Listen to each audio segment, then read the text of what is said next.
Shalom peuple de Dieu, moi c'est Maman Audrey Kaïb Kouluntou. Je suis du centre missionnaire Philadelphie Lubumbashi dans le cadre de notre programme annuel du département des femmes nommé Vipaji. Je vais vous parler d'une méthode qu'on utilise pour organiser de manière professionnelle un événement. Comme nous le connaissons tous, je voudrais vous parler d'une méthode pour organiser de manière professionnelle un événement. Nous le connaissons tous, je vais donner un exemple d'un événement, une fête d'anniversaire, un dîner à l'occasion d'un anniversaire de mariage, un anniversaire des enfants, un événement à l'église ou à la maison. Et la méthode est nommée la méthode de QQOQCP. Je répète, la méthode de QQOQCP. Et je vais vous expliquer, je sais que vous vous demandez, ça veut dire quoi? On va commencer par le bas, par le P. Le P, c'est le pourquoi ou le pour qui. Avant de commencer tout événement, on doit d'abord réunir certains paramètres.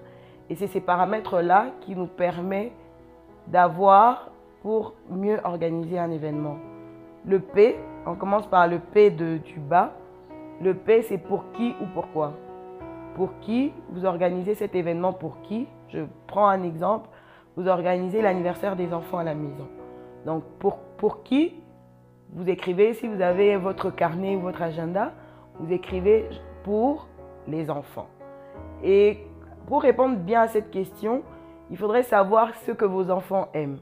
Par exemple, on a nos enfants qui aiment bien les héros des dessins animés. Donc, on fait un anniversaire pour les enfants et on doit trouver aussi quelque chose qu'ils aiment. Donc, on va trouver un personnage de dessin animé. Je donne un exemple, les enfants aiment bien Ladybug et Chat Noir. Ce sont des personnages de dessin animé. On écrit à côté. Donc, pour qui? Pour les enfants et on écrit à côté. Et quand on passe au paramètre suivant, c'est le C. Le C, c'est combien? Avant d'organiser tout événement, on doit connaître son budget. Souvent, on a remarqué, quand on organise une fête ou un événement, on est souvent endetté. Donc, on va au-delà du budget et on se retrouve après l'événement en train de payer des dettes ou en train de payer des engagements qu'on a eu à prendre.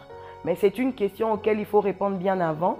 Donc, il faut demander combien. Vous avez un petit budget, un grand budget et c'est en fonction de votre budget que vous pourrez faire passer à une étape suivante. Donc, il faut savoir combien. Donc, vous mettez le montant de votre budget. Si c'est un petit budget, un grand budget.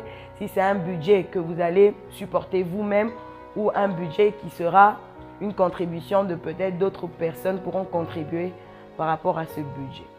Et on passe à l'étape suivante. C'est le premier Q, c'est le quand. Quand vous devez déterminer la date, le jour et l'heure de l'événement. Et la prochaine étape, c'est le O.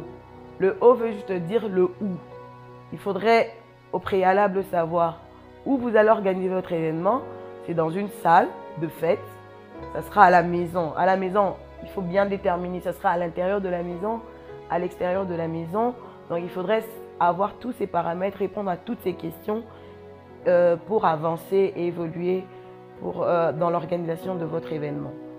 Et la prochaine étape, c'est le qui. Le qui, c'est la liste des invités. Donc, vous devez au préalable avoir une liste. C'est vrai que la liste des invités varie au fur et à mesure que les jours passent, mais vous devez au préalable avoir une liste des invités de base. Donc, vous savez, vous devez inviter combien de personnes et vous avez la liste avec les noms. Et la prochaine étape, c'est le quoi. Le quoi, c'est la formule. La formule, ça veut dire, c'est quel genre d'événement? C'est un agapé, c'est un barbecue, c'est un dîner, si c'est par exemple un anniversaire de mariage, c'est comme c'est l'anniversaire des enfants, le qui, vous allez dire non, c'est une fête d'anniversaire, mais qui se fera de quelle manière? Ça peut être un barbecue, ça peut être une fête dans une salle de jeu, donc il faudrait déterminer tout cela. Donc quand vous avez fini de répondre à toutes ces questions, vous verrez que la partie organisationnelle sera plus facile parce que déjà dès le départ, vous avez eu à répondre à certaines questions et que ce sont les réponses qui vont vous aider à progresser à l'organisation de votre événement. Je clôture par là et si vous avez aimé notre vidéo, merci de liker, et si vous avez des conseils ou des commentaires, merci de nous laisser sur notre page en commentaire. Que Dieu vous bénisse, à la prochaine.